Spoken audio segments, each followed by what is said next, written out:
Well, church, this is, I must admit, not my favorite parable of Jesus.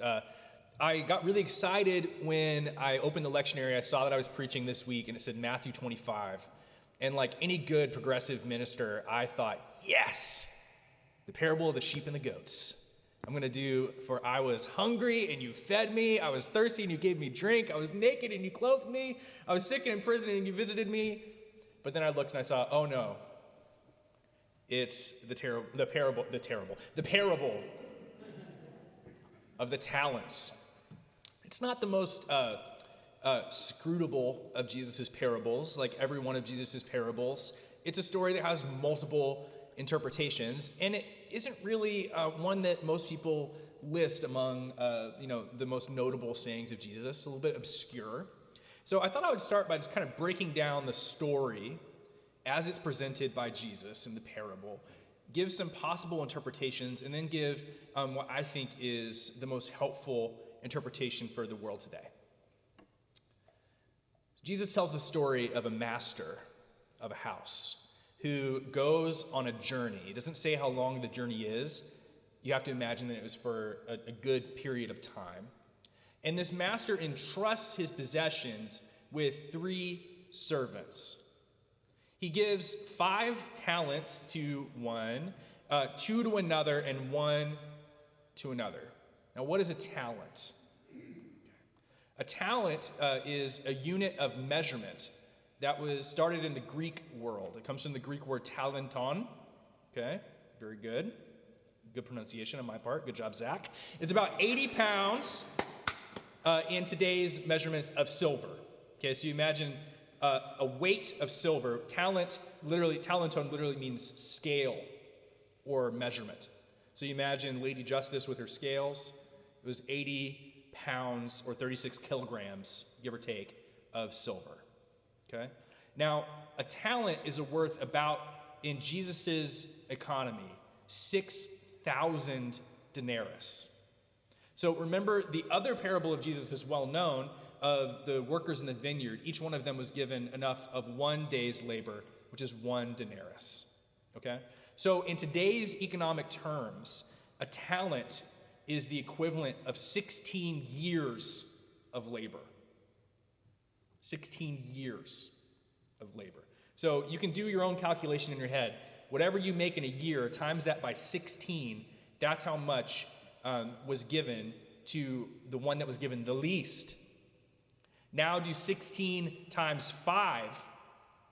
So basically this person gave the equivalent of his entire retirement account, vested nest egg, to one servant, half of that to another, and then the equivalent of 16 years of labor to another. Okay? We're looking at like a solid $500,000 to one, $250,000 to another, and a paltry $125,000 to the other. It's a lot. It's a lot of money that could get lost when you're reading 5 talents. You're like, okay, what's 5 of those thingamajigs? It's a lot of money. So the laborers, 2 of them, do what would be expected for someone who's given money. They give it to bankers to manage the money for them. And 2 of them have a double return on their investment when the master returns back to them. But the other one fears that because the master is a hard man who reaps what he does not sow, he goes to a far-off place and buries it into the ground and hides it. The master comes back to take accounts with the 3 servants.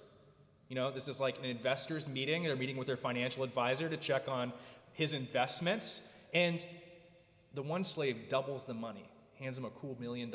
Here you go, my master. I gave it to the bankers. I've doubled your money. Here it is. The person who was given the 2 talents, same story. Both of them doubled it by giving it to other people to manage. And then comes the 3rd servant. And he says, Master, I knew that you were a hard man, and I feared your judgment of me, and so I hid it in the ground. Take what is yours.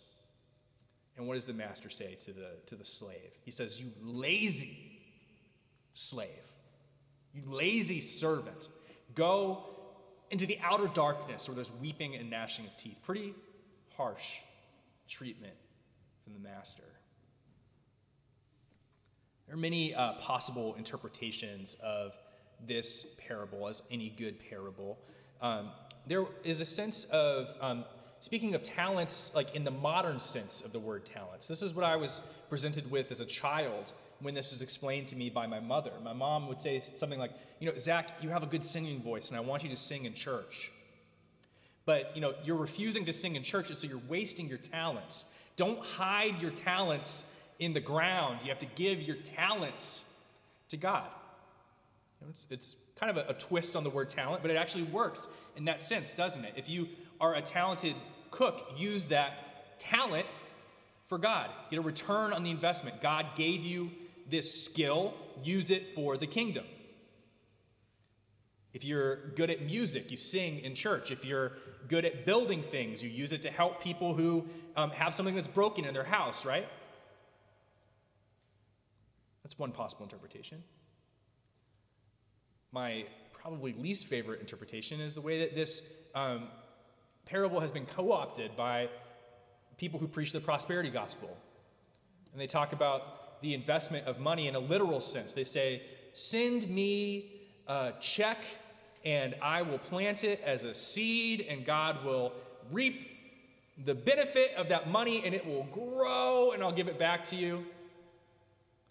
Be like the first two servants, not the last. Don't hide your money in your bank account. Send it to me, your pastor. Twinkle, twinkle. Wink, wink.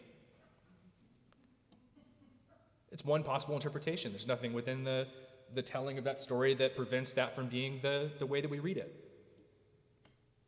Another way is to look at talents as gifts from God that are not sourced within you, that come from God, that you then give out into the world, and by giving it into the world, they grow. Like love and charity, patience, kindness, altruism. Those things are from a source, not from us, but a source of God's grace. That's a well that springs up from the ground. And all that we have to do to receive it is to dip our hands into the well and drink the gifts of God's grace. And a more recent interpretation of this parable that I was introduced to for the first time as I studied different interpretations of this parable is a liberation theology perspective that actually casts in this story the master as the villain, who is a hard person who expects a return on his investment without doing any of the work himself. And so the third servant is actually the one who does right, who refuses to participate in the capitalist system. I think that's a little bit of a stretch, personally. There's nothing that prevents us from reading it this way. I think if we had a time machine and brought Jesus to today and asked him, well, first we'd have to learn Aramaic. We would ask him, what do you think of this interpretation? He'd probably say, close but no cigar. But I think when you read this parable in the context of the other two parables that it's sandwiched in between in Matthew 25, it gives us a different interpretation, and that's the one that I'd like to run with today. The first parable of three very famous parables in Matthew 25 is the parable of the 10 virgins. Virgin in the time of Jesus just meant young women, so we could say the parable of the 10 young women. There were 5 that were smart and purchased enough oil for their lamps, and they kept their lamps burning as they waited for the bridegroom to come. And there were 5 that were foolish and didn't buy enough oil, and they asked the ones who were smart and prepared, let us have some of your oil. And they say, no, there's not enough for us and you. Go and buy some oil. And as they go to buy oil, the bridegroom comes, and they miss out on the opportunity to participate in this ancient ritual of bridesmaids walking with the bridegroom to the wedding room where the marriage is consummated. And then, Matthew 25, sheep and the goats. One of my favorite life-changing parables where Jesus said, whenever you do something for the least of these, my brothers or sisters, you do it for me. When there's someone who needs food and you feed them, you're feeding Jesus. When there's someone who needs water and you give them something to drink, you are giving Jesus something to drink. I think a possible, perhaps a little bit subversive interpretation of the parable of the talents is that when read in the context of the other two parables in Matthew 25, all three of these stories are about not things that are done in an evil way, but things that are left undone. The foolish young women don't prepare. They don't do something outwardly evil. They just leave a task that they should have done undone. And in Matthew 25, Jesus doesn't say you poisoned the poor or that you kicked someone when they were down or you sent someone to prison. He says you had the opportunity to feed someone and you did not. You had the opportunity to give someone something to drink and you didn't seize it. You had the opportunity to visit someone who was in prison and you didn't. It's a story of things left undone. And then when you read that into the parable of the talents, fear of judgment led the third servant to not act. And his very inaction was the reason that he was judged harshly. He didn't spend all of his master's money, but he didn't invest it either. He was judged harshly for his wasted potential, not for evil done. I was reading through some old commentaries on this parable, and I found one by John Wesley, who was the founder of the denomination that I was ordained in, the Methodist tradition. And I love his old-timey language here. John Wesley would wake up at 5 in the morning before Mass, and he would write commentaries on the Bible for fun. John Wesley was, I know, he was great. But I'm just going to read this paragraph on the parable of the talents that he wrote. He said, "Cast ye the unprofitable servant into the outer darkness? For what? What had he done? It is true that he had not done good, but neither is he charged with doing any harm. Why? For this reason, for barely doing no harm, he is consigned to the outer darkness. He's pronounced wicked because he was slothful, an unprofitable servant. So mere harmlessness on which many build their hope of salvation was the cause of his damnation." How many of us spend our lives just trying not to do the wrong thing? Think about it. We walk through our days and I say, "Lord, please don't let me screw this up." Wesley points out that that's the exact thing that the third servant did. Wesley said, "Reader," that's us, "art thou hiding the talent that God has lent thee? Art thou doing the same? Do we let fear of doing the wrong thing prevent us from doing anything at all? Do we let fear of judgment lead to inaction?" It reminded me of a small book that I read in undergraduate school, written by Basil the Great, who was a theologian who lived about 300 years after Jesus. It's a very slim volume. It was just called On the Poor. And it was all the writings that Basil the Great did about charity. And so this is what Basil had to say. And this is very much in line with what we're talking about here. Not necessarily harm done, but good left undone. He said this: "When someone steals another's clothes, we call them a thief. Should we not give the same name to one who could clothe the naked and does not? The bread in your cupboard belongs to the hungry. The coat unused in your closet belongs to the one who needs it. The shoes rotting in your closet belong to the one who has no shoes. The money which you hoard belongs to the poor." Sounds like it could have been written today by a radical liberation theologian, doesn't it? This is written 1,700 years ago. As I read it this morning, the harshness of Basil's words really hit me, and I just wanted to be like, "Basil, like, chill. out a little bit, please. Like, you don't have to be quite so harsh to call someone who has an extra coat a thief. I guess that's why they called him Basil the Great and not Basil the Subtle or Basil the Tactful. I think that Basil really hits the nail on the head, though. Something that Mother Teresa said when she visited the United States as an elder. She said, "I see a great poverty in the United States that I don't find in India. It's a poverty not of lack, but a poverty of wealth." She said, "There's so many homeless poor that live on the streets in the United States, while there are homes with empty rooms. Why is that?